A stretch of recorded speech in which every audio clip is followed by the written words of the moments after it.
What's up, guys, and welcome back to my YouTube channel. And today I'm going to be doing a video on a drama I recently watched called Secret Royal Inspector and Joy. And after I finished watching it, this is like a really underrated drama. So I was like, when it first came out on Netflix a few months ago, I was like, should I watch this, should I not? And I was like, eh. And I never really got around to watching it. But this time I literally had nothing to watch, so I was like, okay, sure, let me try it out. Like, I have nothing else to watch, so let me just try it out, right? And this show was so good, you guys. Like, this, let me give you a little debrief of the show first before I go like on a whole rant about it. But first is about this dude, right? And he's pretty like carefree. He's like, his dream is like to open a dumpling shop or whatever. He loves cooking. And this is a historical drama, by the way. He loves cooking, but one day he gets drafted, basically. Like, he already works for the government, but he gets drafted to work as a secret royal inspector.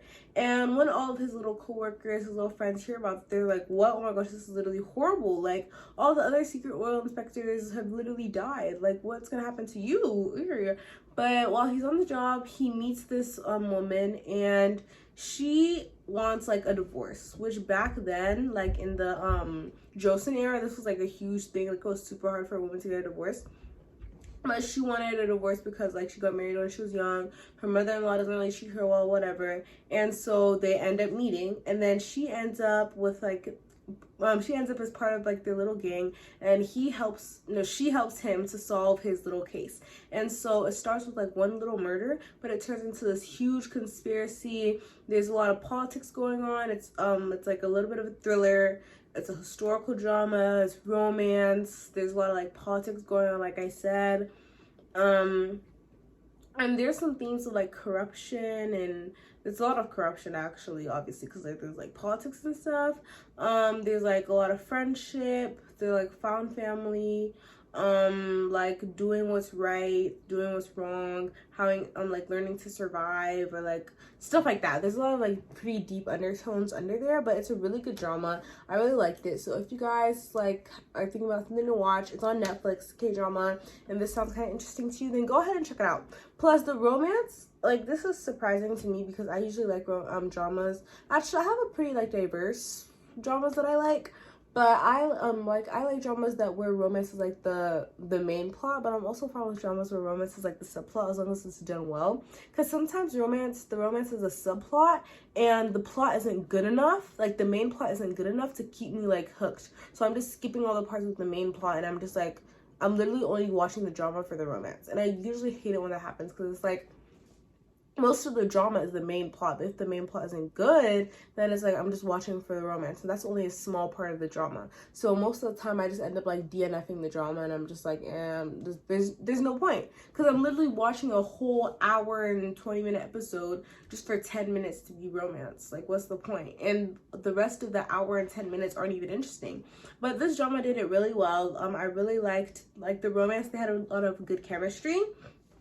But at the same time, the main plot was good enough to like keep me hooked. Like, the romance wasn't even like all of that. Like, the romance was cute, but at the same time it was like, whatever. But I was like hooked on the main plot. I loved the characters. I love when there's like a complex villain. Like, when he's a villain, but he's not really a villain, because he has like his motives aren't bad, but the way that he like goes around to them, and the way like what he does to his reasons behind his motives aren't bad. But like what he does is like bad, you know? Like, he's honestly like the character, the villain. I felt so bad for him this entire time, the entire like drama, because it's like, he's honestly not a bad person. He's just doing bad things because he wants love. Like, and I was just like, I felt really bad for him the entire time. But at the same time, like, I loved the villain, but at the same time, I also loved the main character, you know? Because sometimes there can be a little bit of an imbalance where I love the villain so much that I hate the main character, and they just like start to aggravate me. But I love the villain, but I also loved the main character because they both had like complex stories. And literally, like, almost everyone had trauma, which I love. I love when everyone has trauma, because But at the same time, there was also some like surface level characters that they didn't really like go that deep into, which I also appreciated. But I just think this drama was done really well. I think that it needs more appreciation and more attention. Secret Royal Inspector and Joy on Netflix. It's honestly really good. Like, the villain just stole the show. I love the villain in the show. And like the whole complex villain, the actual villain, I hated the actual villain so much. I love the main characters. And yeah, the politics were also really interesting too. I really like stuff like that in dramas, like especially historical dramas.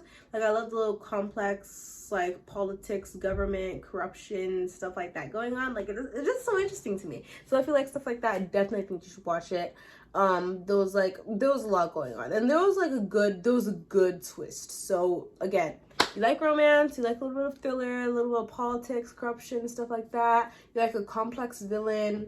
You like lovable characters. There was a lot of comedy too, which I really enjoyed. But there was also a lot of like sad moments too, which like I just loved this drama. It was really good, and I think it deserves a lot of attention. And it also had a good ending. Like, this drama, episode 16 is the epitome of a perfect ending to me. Like, this is what you guys need to study, episode 16 of Secret Royal Inspector and Joy, if you want to know what it's like to end a drama well. Because all these K-drama endings that I've been watching, like, they literally suck. And this drama actually had a good ending. So if you guys, again, like dramas with good endings, then I think you should watch it. So yeah. They wrapped up everything well. It wasn't too rushed, but at the same time, it wasn't like, it didn't drag on forever, you know? So that's what I really liked about this drama. So you guys, go watch Secret Royal Inspector and Joy on Netflix if you want like a little fun watch. And yeah, that's it in this video. If you like this video, make sure you like this video and subscribe, turn on the little post notification bell so you never miss a video when I upload. And I'll see you guys in my next video. Bye!